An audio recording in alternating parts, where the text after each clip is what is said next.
Hey everyone, welcome to The Upgrade, where we discuss upgrading your home, your finances, but ultimately your life. Let me know if you like that, okay? That's gonna be my new little slogan on this channel. So today's video is going to be about habits that are keeping you broke. So just a little introduction to this channel. This is gonna be more about leveling up in life, getting your money together, getting your finances, credit, everything in your life together, okay? So I separated the two channels because that's two different niches.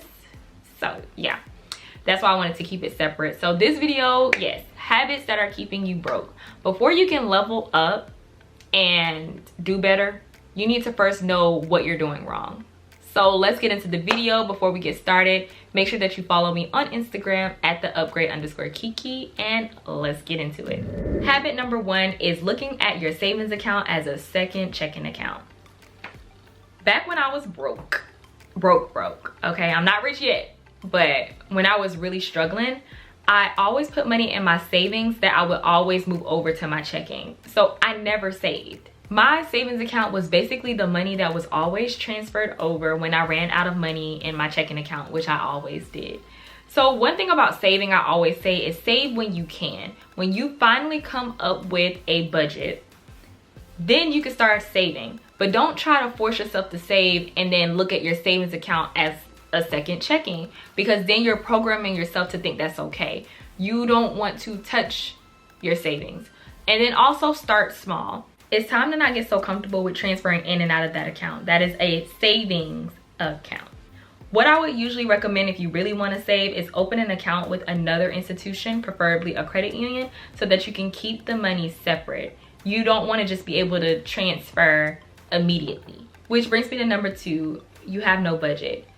This will keep you broke. If you don't know how much is going out every month and how much you're spending, then how do you expect to keep money? You need to know how much is going out. It's actually funny, on one of my videos on my other channel, this girl told me that she checked her statements and realized that she was paying for something that she doesn't even use anymore.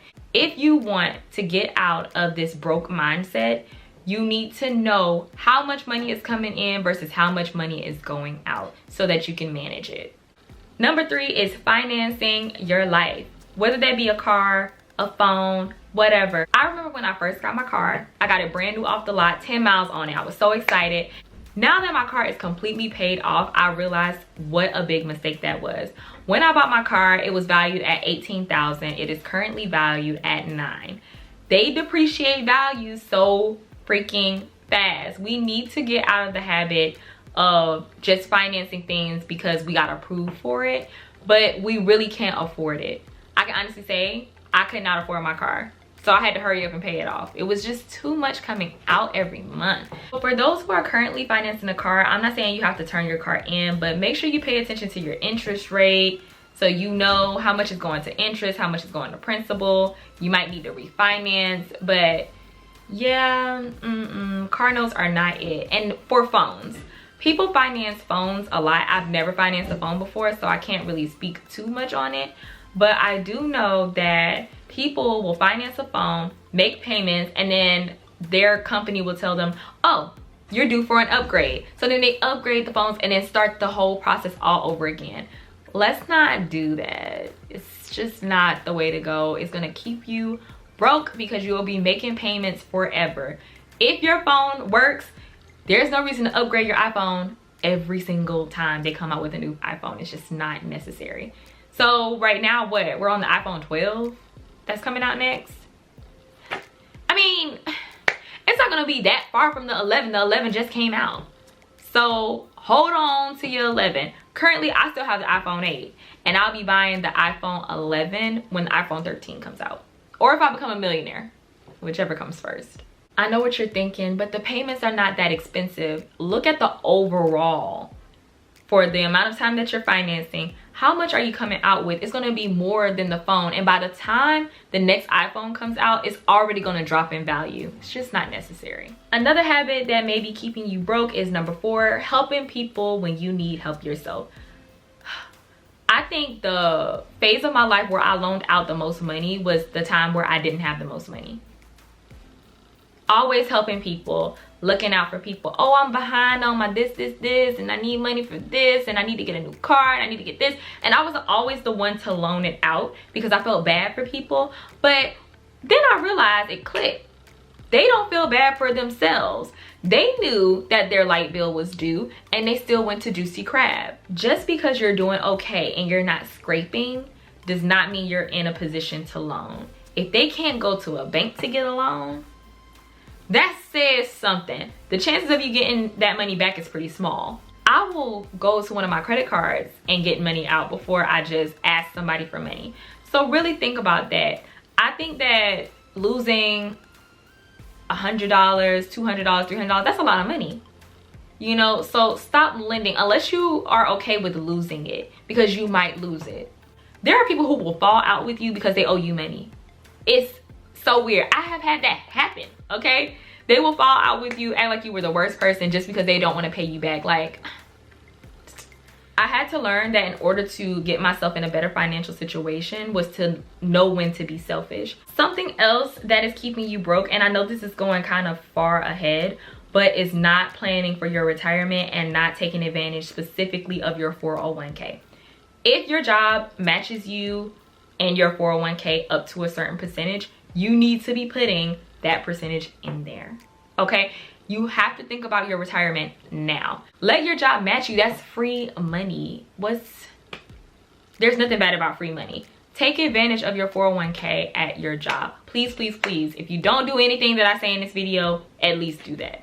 Sixth habit that is keeping you broke is not paying attention to the interest rates on things that you finance.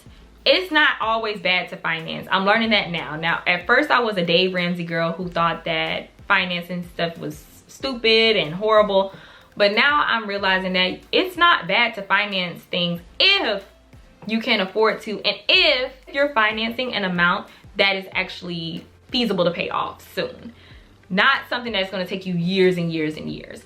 So one issue that people don't pay attention to because they just are happy to get that approval is the interest rate. They will drive off the lot with the 27.99% interest rate, and it's mind-boggling. Here's the problem with high interest rates that people don't really grasp if you don't really understand interest rates, is when you have a payment due, a portion of it goes to the interest and another portion goes into your principal. Depending on what your interest rate is, majority of that payment can go straight to your interest. So you have to make sure that you pay attention to that stuff. That stuff will keep you broke, okay? And when it comes to loans or credit cards with high interest rates, you need to either try to refinance, I'm gonna say this again, refinance, consolidate, or pay that thing off. And lastly, the seventh habit that is keeping you broke is you acting broke. What do I mean by that? Living check to check, always tight. Keeping that routine going of not ever having enough money, that's acting broke, okay? It's time to get your life together, and you still have time. If you're still alive, you still got time to do right and make up. In order to stop broke habits, you're gonna have to change your broke mentality. It starts in the brain, right? So what I mean by that is, before, I always looked at my paychecks as, well, that's all about to go. You hear that sometimes, man, that check is already gone. I haven't even gotten it yet, but it's already gone. That's a broke mentality. So in order to change that, I had to, of course, change my mindset. How could I have more money after I get paid? There was a point where I was so broke that I was gonna need food stamps, government assistance in every way, shape, and form. To be honest, especially after having my son, I'm just being very open and honest with you. So I understand that broke mentality. The reason why I didn't get the food stamps and other government assistance is because I knew it was gonna push me further into that mentality. You get what I'm saying? Not saying that everybody who is on food stamps and Section 8 are broke. That's not what I'm saying. Sometimes you need it, but other times you really don't need it and you just need to make more money. So that was my shift right then. I said, I'm not gonna have the government all in my business, because they will be all in your business if you accept government assistance. But I didn't want that. So I decided to make more money, step it up. Let's try to work on that. If you are currently unhappy with your life financially, that'll affect you mentally as well too, and spiritually. Let's change our mindsets. All right, so I hope you all enjoyed this video. If you did, please be sure to give it a thumbs up. If you have any more tips or just any comments, leave it down in the comments below, and follow me on Instagram at @theupgrade_Kiki, and I will see you all on the next video.